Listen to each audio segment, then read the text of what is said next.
اعوذ باللہ من الشیطان الرجیم بسم اللہ الرحمن الرحیم اللہم صلی علی محمد النبی الامی وعلی آلہ وسلم تسلیما۔ السلام علیکم۔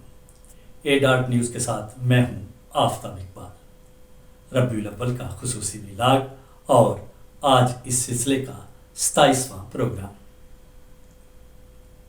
8 ہجری فتح مکہ کے بعد شوال میں غزوہ طائف پیش آیا۔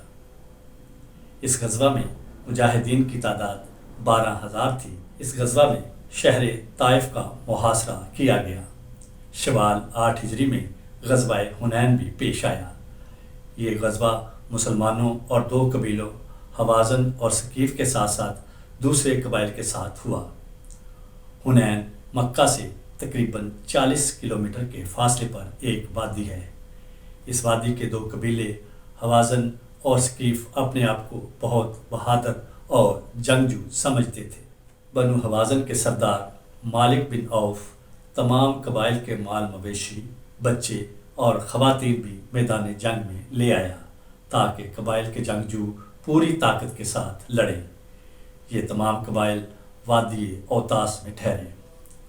میرے آقا صلی اللہ علیہ وآلہ وسلم کو خبر ملی تو 6 شوال 8 ہجری کو 12,000 کے لشکر کے ساتھ روانہ ہوئے۔ مسلمان اپنے لشکر کی تعداد دیکھ کر بڑے گمنڈ میں تھے کہ اب انہیں کوئی شکست نہیں دے سکتا۔ مسلمانوں کا لشکر رات کو حنین پہنچا۔ مالک بن عوف پہلے ہی پہنچ کر مختلف جگہوں پر لشکر چھپا چکا تھا۔ جو ہی اسلامی لشکر پہنچا تو بے خبری میں ان پر تیروں کی بارش شروع کر دی گئی۔ مسلمانوں کے پاؤں اکھڑ گئے۔ کسی کو کسی کا ہوش نہ رہا۔ سب بھاگے جا رہے تھے۔ اس موقع پر صرف اللہ کے رسول ثابت قدمی سے آگے بڑھ رہے تھے اور کفار کی آنکھوں میں آنکھیں ڈال کر کہہ رہے تھے، میں اللہ کا نبی ہوں، یہ جھوٹ نہیں ہے۔ آقا صلی اللہ علیہ وآلہ وسلم نے اپنے چچا حضرت عباس کو کہا کہ صحابہ کو آواز دے۔ حضرت عباس کی چونکہ آواز بہت اونچی تھی، اس لیے حضرت عباس نے آواز دی۔ بیت الرضوان والو کہاں ہو؟ یہ سن کر تمام مسلمان اکٹھے ہو گئے۔ آقا صلی اللہ علیہ وآلہ وسلم نے ایک مٹھی مٹی کی بھر کر مخالف لشکر پر پھینکی، چنانچہ دشمن کے ہر آدمی کی آنکھ میں مٹی بھر گئی۔ دشمن کی قوت ٹوٹ گئی اور مسلمان فتح یاب ہوئے۔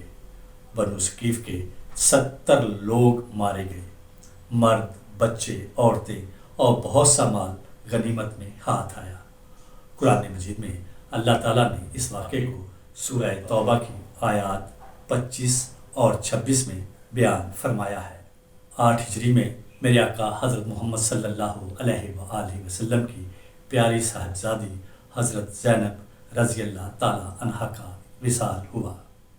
8 ہجری میں ہی سود کے قطعی طور پر حرام ہونے کا حکم نازل ہوا۔ 8 ہجری میں حضرت امیر معاویہ نے اسلام قبول کیا اور 8 ہجری میں ہی حضرت ابوبکر صدیق کے والد حضرت ابو قحافہ نے اسلام قبول کیا۔